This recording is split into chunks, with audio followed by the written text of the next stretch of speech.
Welcome back, everyone. This is our weekly podcast where we go over hot topics in the NFL. We are the Football Tailgaters. With me today, I have Yams, our Jets fan, Andy, our unbiased NFL fan, myself, Aaron, a Cowboys fan. We're going to go over a lot of big names here. We're going to go over some Lamar Jackson with the Ravens, their situation, 49ers, the Panthers, and the draft, Zeke and where he wants to go, flexing Thursday Night Football, a little bit about the Cowboys, and lastly with Aaron Rodgers. So we'll start with the first topic today. In news that came out, I believe it was today actually, or I guess Monday for us, Lamar Jackson went on Twitter and made a little letter to his fans and mentioned that he requested a trade on March 2nd from the Ravens, saying, they weren't able to meet his value and stuff like that. So there's some disagreement going on there. So he wants out. So what's going on here? Will he be traded? What do you guys think? At this moment, no, because it seems like it's the NFL against Lamar Jackson, including the NFL agents, sports agents. So they're all, in my opinion, are colluding and trying to not make Lamar Jackson have his wishes. So the sports agents, they do not like that he's representing himself, and the NFL are not going to be giving him all the money that he wants because of the way that he's negotiating against them. Does it have to be two first round picks Yes. I think they should have just let him go. If they weren't serious about signing him, why are they trapping him? It's becoming a big mess now.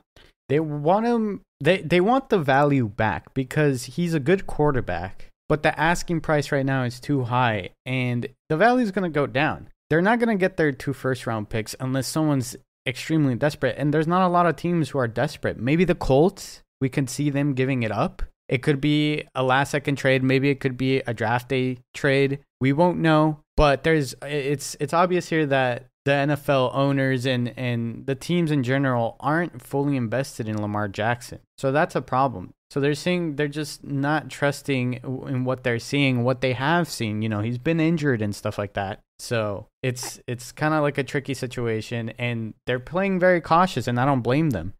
I wouldn't want the Cowboys to give up 2 first-round picks for him. Yeah, that's a lot to ask for. But the situation hasn't changed. The only thing has been changing is the situation is getting weirder and weirder and weirder. The situation over there and the quarterback's negotiations just getting too weird. Well, if you look at it in the business sense, it just doesn't make sense for a team to give 2 first-round picks and give them, let's just say, not millions Deshaun Watson. Of dollars. Yeah, not Deshaun Top Watson dollar money. Contract. Deshaun Watson money was $250. Let's just say that you bring it down to $200. That's a lot guaranteed. It's too much. You put yourself in handcuffs with that salary cap. It doesn't make sense business wise. And like you said, Aaron, he gets injured mostly every single year, and he hasn't gone to the Super Bowl. I would like to see him in a team that actually does have some weapons for him. We did get some news that they'd signed Aguilar, which is, I would assume that mostly every NFL fan thinks that he is not the greatest wide receiver out there for him. So they're not even giving him weapons or setting this season up for success for him. Yeah, it's a tough situation because he is talented, but there is a good amount of setbacks for what he wants money-wise, and then also what the Ravens want. It's just not a good situation. So every team that is interested in him but aren't willing to give up a lot for him, they're going to wait it out. And maybe it'll work out for them, but we'll see. We'll now, see. what Maybe about before the NFL draft or right in the NFL draft day it can happen. Yeah, I'm thinking maybe the Colts. I think the Colts can be desperate enough, and they're kind of already Jim Irsay, dysfunctional over there. For sure. Jim Irsay, I can completely see him just destroy more that organization more. The Colts are, I think they're the ones that are probably going to end up with Lamar Jackson. We'll see, though. Now, let's talk about another quarterback that performed really well at the end of this past season with Brock Purdy. So the GM for the 49ers, John Lynch, endorsed him. And he said that he's earned the right to be a starter. So he said that if it was up to him, he would put Brock Purdy as the starting quarterback for the 49ers this coming season. Do you guys think this is a good decision? Absolutely. It's right there in the saying. He earned the right to start. The way he played, the way he carried the 49ers to almost to the Super Bowl, but being the last pick in the draft. That's really impressive. And, unfortunately, Trey Lance is probably still recovering from his broken foot or ankle. So, yeah, I agree with that. No, I disagree. I know that he was actually the quarterback that took him all the way to the NFC Championship, even though he didn't play most of the season.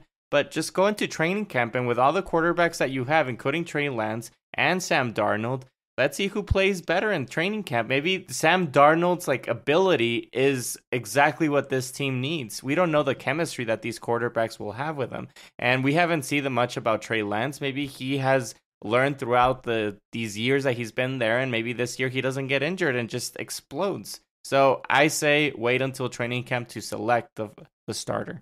He did go 7-1, and he went against some pretty decent teams. So this was at around the end of the season. So he went against the Dolphins, the Buccaneers, Seahawks, Commanders, Raiders, and Cardinals.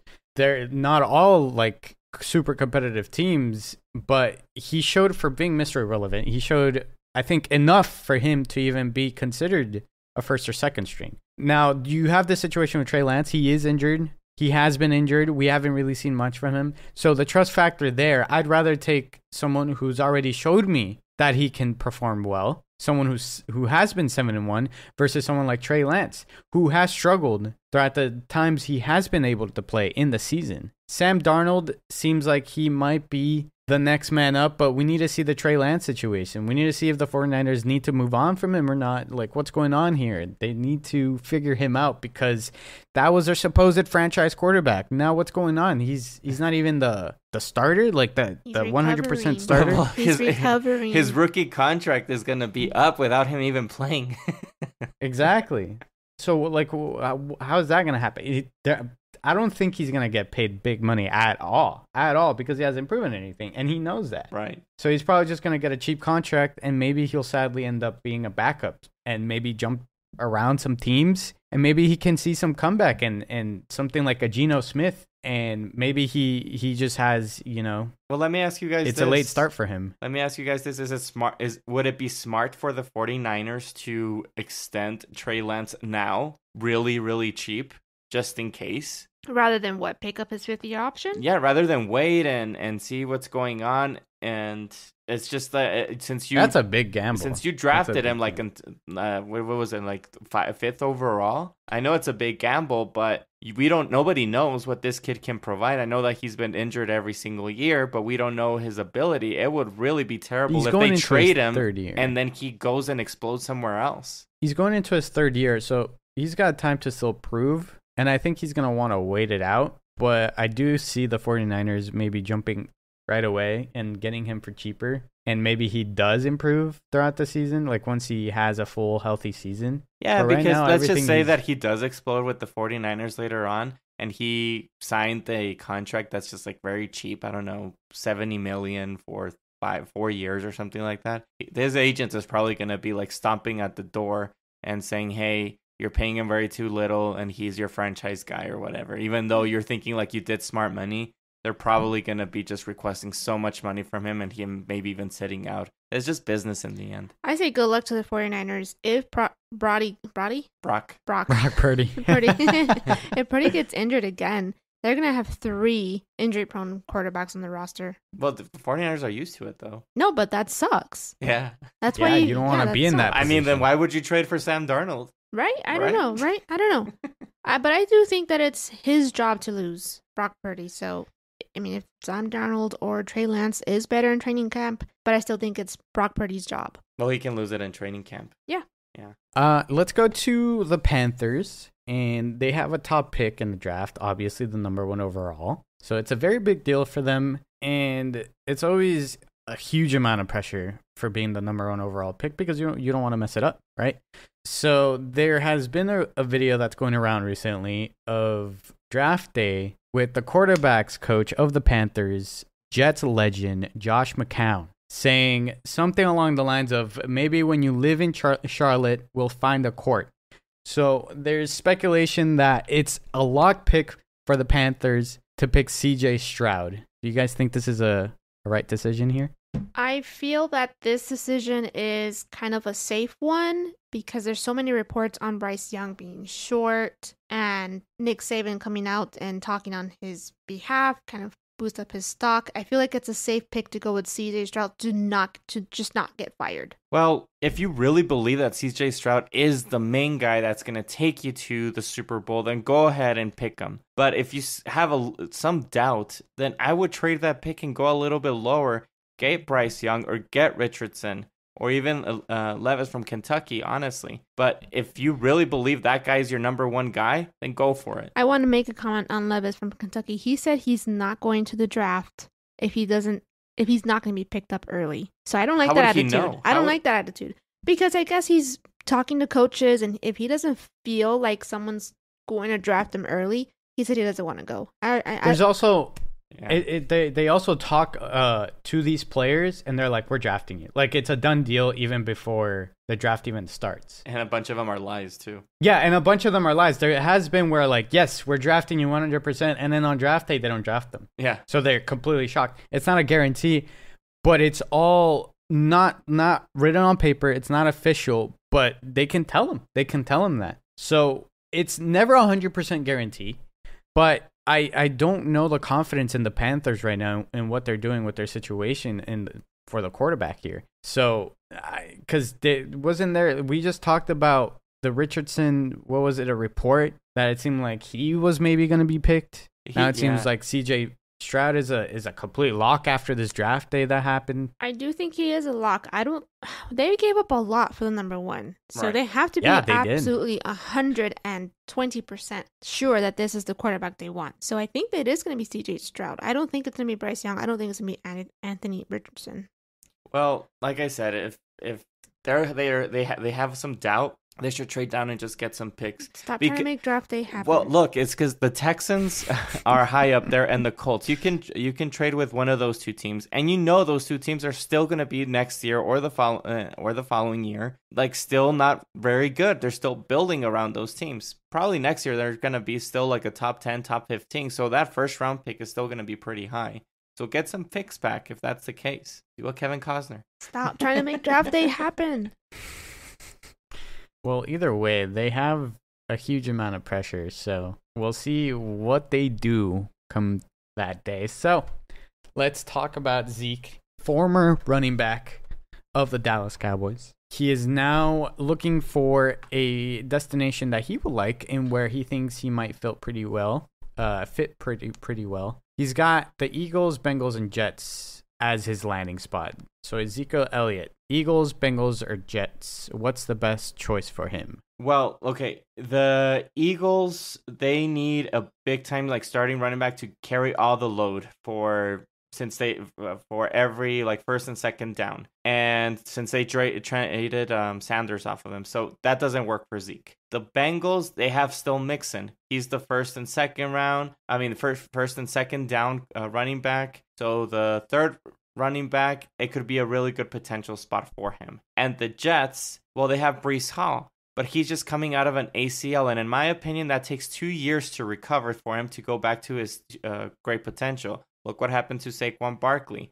There's a lot of look at McCaffrey. There's a lot of players that take 2 years to get better to 100%. So that wouldn't be the best place for him as well. I would say it's the Bengals. They need the closer and the third downs and then the goal line. I do feel the best place for him to end up is probably Philadelphia Eagles. The Eagles just got Rashad Penny, and his legs are probably not as young as the others, so I think it would be a good addition to the Eagles. But I don't think the Eagles have publicly stated that they're actively or looking or trying to add Zeke. Well, I'm sure that they had some conversations with these teams since Zeke Elliott actually advised that these are his 3 landing spots. Why would it be false? They haven't. And I mean, it's just Zeke just saying like, this is where I would like to go, even those though are his.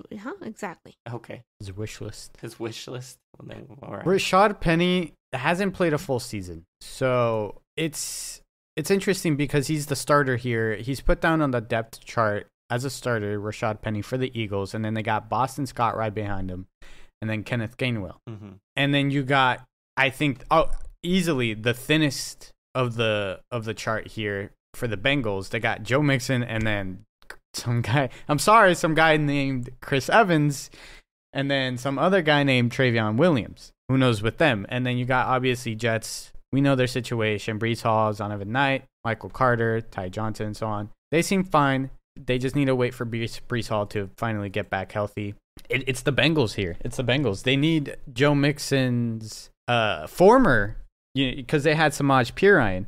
So now that he's gone, they need to fill in that gap. And I think even though he's not like, I don't think Zeke is like Samaj Pirine. He's different, but it'll fill in that gap that they need to kind of split the ball here between those two. And I don't know how old Joe Mixon is. He's He's 26. Like he's not 26. Going anywhere though. So he's not going anywhere. Yeah. He's still pretty young. He's fine. So they just need someone to back him up and not pull all the workload to him. Not give him all the workload. So this is a perfect spot for. And let me add that Joe Burrow played with Zeke Elliott when they won that championship in Ohio State. That's when Joe Burrow was trying to get a starting point, and then he moved to another college. Excuse me, who? That's crazy. Joe Burrow. Are you sure about that? Yes, ma'am. So he transferred. We're going to fact check this after the podcast. I think you're wrong. Okay. He started in Ohio State, and then he transferred to LSU. Well, Cordell Patterson was Burrow was not the quarterback of that championship you're talking about. No, that was Cordell Patterson, but he was still in that team, and he was trying to be the starter. Cordell Patterson is a running back. Not Cordell Patterson. Cordell Jones, I believe. Cordell Jones was the starting quarterback for that team, and Joe Burrow was in the depth chart as a quarterback. And then he moved because he wants to be a starter, but he knows Zeke. He has played with him in training. That is accurate. Okay. That's what I'm saying.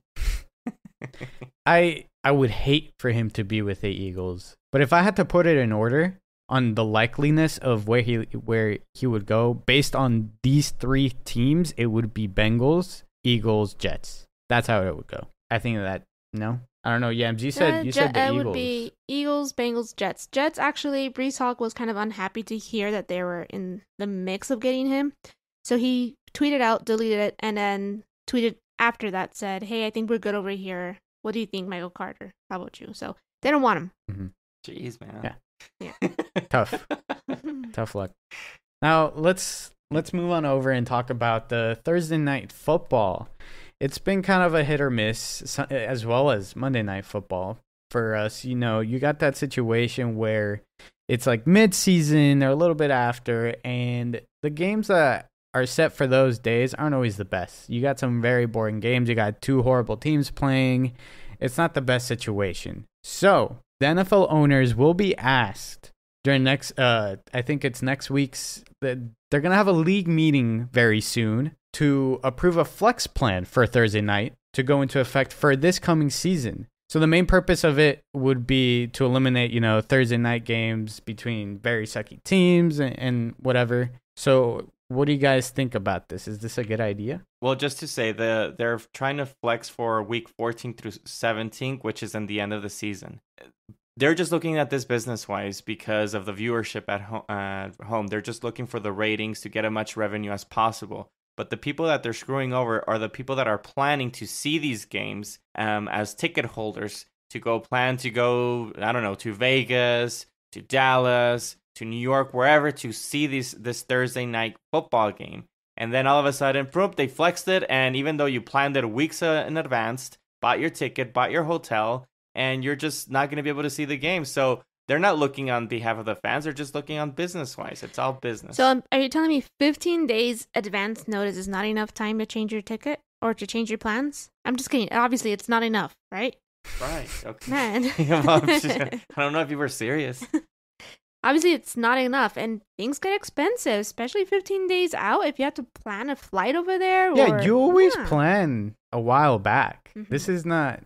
No, it has to be way more. It's so stupid. But I mean, if we're being honest here, if we're not at the game and we're kind of at home and we kind of want to see the game, I'm all for it. Cause the Amazon games that we're playing on Thursday night, they were horrible. Yeah, well, my point is that the NFL doesn't care about the ticket holders. No, they never have. They don't care about them. They are making more money off of revenue. And as you can see, they're moving towards more of a streaming type of services. They're moving the NFL ticket to YouTube. They're having a Netflix show following 3 quarterbacks. They're just going to all the streaming services, which is the future. I don't blame them. And now this Thursday night is for Amazon. It's another streaming services. So they're trying to capitalize as much as they can from the streaming services and build off on it. But whoever's left holding the bag is basically the ticket holders. So yeah, you were mentioning about the whole Amazon thing. It was their first season this past one, and they drew an average number of 9.6 million, which, may seem like quite a bit, but it says here that it was a 46% decline from the previous season when Thursday night was on Fox and NFL Network. Yeah, well, you still have a lot of people. This is them trying to fix that. Right. It's business. And they're like, maybe this is the issue because we have bad games going on here at the second half of the season. You have very bad teams playing on those days, and you don't want that. You want, obviously, main events here. Teams that should be playing with each other, that maybe it's for whatever it is, a playoff spot or something like that. Yeah, imagine if you're Andy Reid and you just played a hardcore Sunday night game, and then they just tell you the day afterwards on Monday, like, hey, you know what? You're going to be playing on Thursday now instead of Sunday. It's like, what? You have to change your strategy. You have to get your team prepared, trying to maybe not even practice that much because you're going to be playing on Thursday really quickly. And then not only that, this is week 14 to 17. When you're getting really close to the nitty-gritty into the playoffs, which is the main event where it's win or go home, it just affects the players as well. Again, it's all business. I understand, but it just sucks on the other side. All right, let's move on to the Cowboys now and talk about their situation on who they're acquiring this offseason, what they've done, their moves and all that stuff. And there is a little bit of talk. We were also kind of hoping over here at the Cowboy community, the Cowboys fans, that there was a chance that maybe Hopkins could have been acquired for a trade, because it seems like Hopkins, he's been in some talks, or there's some talks going that he's going to be traded away from the Cardinals. So why won't the Cowboys trade for Hopkins? I don't know. It might be a contract issue. They don't want to rework it. But my opinion is it all has to do with that number 88. 88 is a big number for Dallas Cowboys, and they can't have another wide receiver outshine number 88, which is currently being worn by Lamb. I just think the Cowboys are just being cheap. They're trying to get a cheap type of team to be able to go all the way up to the Super Bowl. I haven't even seen reports of them even trying to talk with Hopkins, even though Hopkins changed his agent to an agent that is willing to talk to teams that he's going to be taking less money, trying to manage the situation so it can be a more team-friendly contract. If I'm the Cowboys and I want to go to the Super Bowl, I completely go and talk to him to see what we can work out. If it doesn't work out, then so be it. But at least you tried. So the Cowboys depth chart right now goes to CeeDee Lamb, Brandon Cooks, and then I think they got Simi Fehoko, Kevontae Turpin, and so on. So Gallup too, right? Their wide receivers are kind of thin here, and it's not a good look for them if they want to go for a Super Bowl, but it's them being traumatized from giving all this money to these players that it just didn't work out. Where's the Super Bowls? Where's the performance? They gave a lot of money to DeMarcus Lawrence, gave a lot of money to Zeke Elliott, just released him. They gave a lot of money to Dak Prescott. He can't clutch it up. It's scary for them, and I think they're trying to really manage their money here. And yes, they're being cheap. That's why they're getting value for something like Brandon Cooks. Brandon Cooks is a good receiver, and they got him from really cheap. There's not a lot of players that are out there that are going to be cheap that are great value. Let me ask you a question, Aaron, since as the Cowboys fan here. What if secretly the Cowboys are just trying to save up as much capital as possible? Because Micah Parsons, even though he's going on his 3rd season, I believe, they're getting ready for him to pay him. And then you have also Trayvon Diggs as well. Yep. So are they trying to save as much before to just go all out maybe next season? And since this might be Dak's maybe last season, and just say like, you see, Dak, you can't produce. We gave you so much money, and for all these years you can't produce.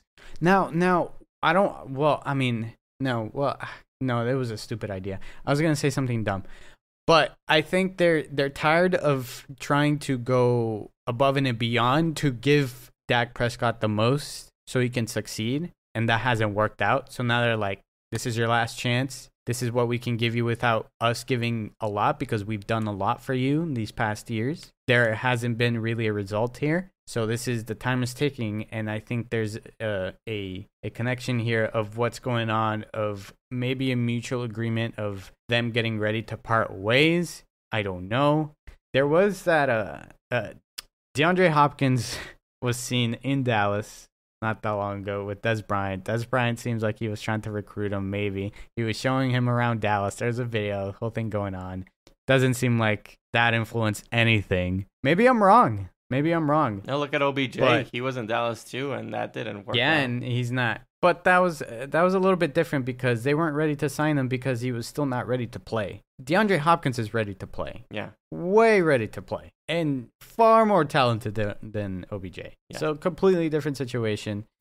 It's just right now they're cheaping out because they want to prepare for the future. That's the situation. I mean, right wouldn't now. you want, if you're the Cowboys and you have Dak Prescott, wouldn't you really try to figure out if this is like the most that you can get him? Like, we all know that he needs help. So why don't you get him DeAndre Hopkins and see, like, give more of a proof to everybody instead of saying, well, it's because you didn't give him any weapons. I mean, you gave the depth chart for the wide receivers. We don't see anything spectacular. But if you do put DeAndre Hopkins there, it changes the whole narrative there. You have D-Hop, you have CeeDee Lamb, you have Gallup, you have Turpin, and then you have Pollard, and maybe you get another dynamic running back. I don't think Ronald Jones, who they got, is going to be helping that much. You have Cooks, like you said, that's another addition.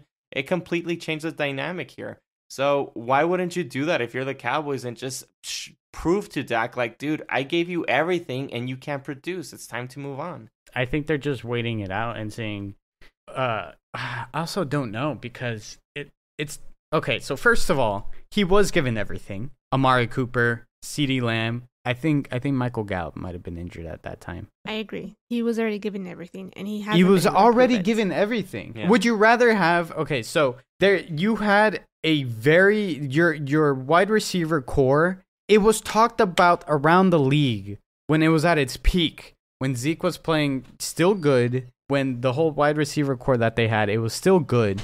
It was talked about as, are they the best core in the league? They were considered to be the best core in the league. He was given the best wide receiver core, arguably the best wide receiver core in the league. What else do you want? What's next? Okay, DeAndre Hopkins doesn't work out. Well, okay, we'll just try and find someone like, I don't know, the number one wide receiver in the league right now.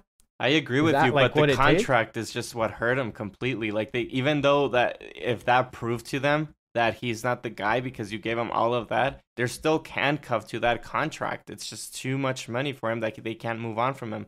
After this season, like I told you guys last season, coming in for Zeke, this was his last season before they were able to move on from him. And look what happened. They moved on from him. This next season is the last season for Dak Prescott if they want to move on from him after that. I agree. If it doesn't work out, Dak Prescott is done for this season. And it sucks because I don't know if you guys saw it recently. He got a tattoo with Dallas on it. I think it was his leg. Ask Russ Ryan. He had Jets and Buffalo tattooed. He has Mark Sanchez on his arm. Well, it's still as a New York Jets. Yeah, wearing the New York Jets. Yeah, hey, it's fine. He's passionate. It's fine. I mean, that's gonna be his story anyway. He's Dak Prescott. I mean, that's where he was a Cowboy. Got to start. Quarterback. Quarterback with the Dallas part Cowboys, of his life. being drafted in the 4th round. Right, coming from rough times, lost his mom. Yeah, I mean, I'm okay with that. I'm gonna conclude this, Aaron, by saying, if, like, as a Cowboy, you as the Cowboys fan here, that if the Cowboys tank this season, let's just say that they can't do anything this season and they just are one of the top 10 picks, I would be a little bit happy because, one, you can move on from Dak Prescott, and two, there's gonna be two really good quarterbacks next season. The quarterback from USC and the quarterback from North Carolina that are going to be really great talents for the NFL. I don't think they're going to be bottom 10. No, I'm just saying if that happens, like, let's just say nobody wants their team to go bottom 10, which I really doubt that the Cowboys do because the NFC is such a bad conference right now compared to the AFC.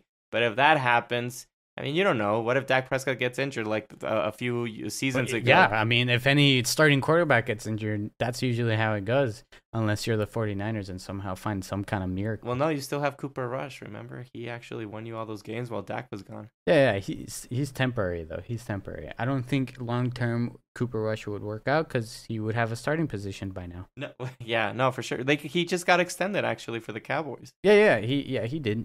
But like I said, he's temporary. He's just a Band-Aid. Yeah, but he did win. I mean, if he didn't win those games, who knows? They probably maybe wouldn't have been in the playoffs. Yeah, exactly. So we'll see. There was was a year that all the quarterbacks were being injured for the Cowboys, and that's when they were like in the top 10, if I'm not mistaken. Yeah. Let's talk about a big name quarterback now with Aaron Rodgers. Man, when is he going to get traded? This is so boring. Like, why can't it just happen now? What's going on? It's taking so long for what reason, right? So, what will happen? Do you guys think that Aaron Rodgers will retire if he's not traded away? Nope, he's not going to retire. He went into the darkness saying he was 90% retired, came out unretired. He wants his $59.5 million, whatever he makes from Green Bay Packers for this year. So all he has to do is show up to Green Bay. It might be awkward, but he won't be retiring this year. Yeah, for sure. He's gonna stick it to them and just keep that $16 million, and I mean he'll play because that's what they'll ask him to do, play. But it'll be a very awkward season for the Green Bay Packers with Aaron Rodgers just like they're just collecting his money, and he'll play and he'll probably play well, but it would be super awkward. He's definitely not going to retire. Why would he retire when he's getting paid a good amount of money? He's not going to give his 100% with the Green Bay if he's not traded away. He's going to show up, do his thing. He's not going to pour his whole heart out, I'm assuming. He doesn't want to get injured. He wants to take care of himself, I think. He wants to play for the to Jets. Be ready for it. Yeah.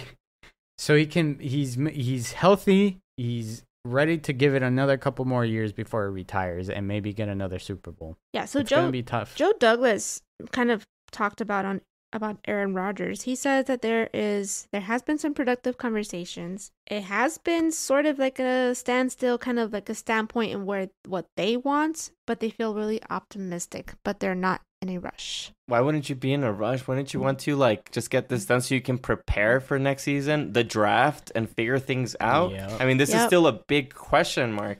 This needs to happen before the draft. This needs to happen before the draft. Exactly. Or you're just stuck with Zach Wilson, or I don't know, Tannehill. I don't know what's his situation.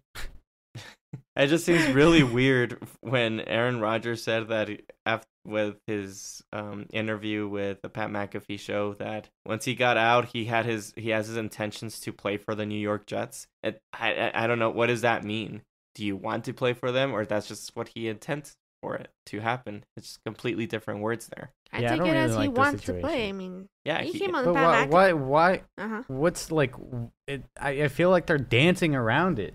I don't know. It's just weird. It's not straightforward. It's not like, this is what I want. That's it, right? Yeah, I just feel like they're probably just hanging on to getting that number one or two number ones, and they're not budging, and neither are the Jets. Well, they traded Elijah Moore, and they got another second round, which, in my perspective, is that they're getting go into that package. Yeah, they're trying to get like a package deal for him, and I am gonna give so much respect with Joe Douglas if he doesn't budge and just gives that second round, because I do think Aaron Rodgers, you would get him for a bargain for a second round, but it's kind of like feel weird if you do give a first round for him. You're losing at that point, so it's either second round or bust, honestly, for this trade. Second round or bust. Wait, what do you think they're gonna give up for him? I would say, has there been any rumors for the package? Well, I don't think there has been any rumors, right, Yams? No, it's just I haven't seen. Yeah, anything. No, there's no rumors. It's all secret. Very, very tight. Don't you think? I mean, I'm thinking that they're wanting some type of player, or I don't think it's just picks, but I don't think the Jets want to give players up. I mean, it's like these conversations, because the Jets are going to be like, well, dude, you owe him $60 million. Right. And we'll pay for some of it, but we don't want to pay for all of it. That's $60 million. And then you want draft picks? Like, get out of here, man. Yeah, Joe Douglas said there is no hard deadline. Yeah, that means and there's not a ton of urgency from our end. So they're just waiting for that's Packers. That's just tactics. No, that's just tactics of negotiation. Yeah, you're right. They're waiting for the Packers to accept their deal. Yeah, they're like, we're they're not. like, hey, we're not sweating it. We're not sweating it. We're the Jets, man. We haven't won in a while, so. Oh, okay. We don't have to add that We part, don't- but okay. I'm just Jeez. saying, I like, mean, he's not lying. you think this hurts me if I don't get Aaron Rodgers, dude? Like, I've been okay with this for a while now. We'll be fine. We'll just get another top 10 pick in the draft. No biggie. Exactly. Enough. Yeah, no, there's no pressure for the Jets at all. It's definitely all on Green Bay. It's a icky situation what they got over there, and they need to figure it out before it gets even worse. Yeah, and I'm sure the players over there in Green Bay are just wanting to like move on from this. That they just know that Jordan Love's gonna be their guy. Like during the offseason, it's very normal for wide receivers and running backs to practice with their quarterback. So imagine that you start practicing with Love, and I'm just kidding, it's Aaron Rodgers. Like, dude, like it's really annoying. Yeah, very annoying, but we'll see. I think the longer it goes without no movement, the more I start believing that this is not going to happen. I may be completely wrong, but you guys have anything else? Closing thoughts on this? I think you're wrong. Well, I want it to happen. It'd be awesome to see him play with the Jets, but it's just, where? Like, what? It's all this speculation, all this, like, rumors and stuff like that, but nothing's happened. Yeah, we'll see. No, the only thing I want to add is, I don't know, there's a lot of talk that TikTok is going to be banned in the US. So whoever's listening, you're following us for our social, just follow us to mainly YouTube. That's like our main spot, but we also do Instagram as well. So just also follow us through there. We also check Instagram all the time. So yeah, just in case TikTok goes away. Football_tailgaters. Exactly. Football_tailgaters. Football tailgaters. You'll see our podcast picture on all of them. Thank you guys for listening to the very end, and we hope to see you guys again in the next episode. Thank you.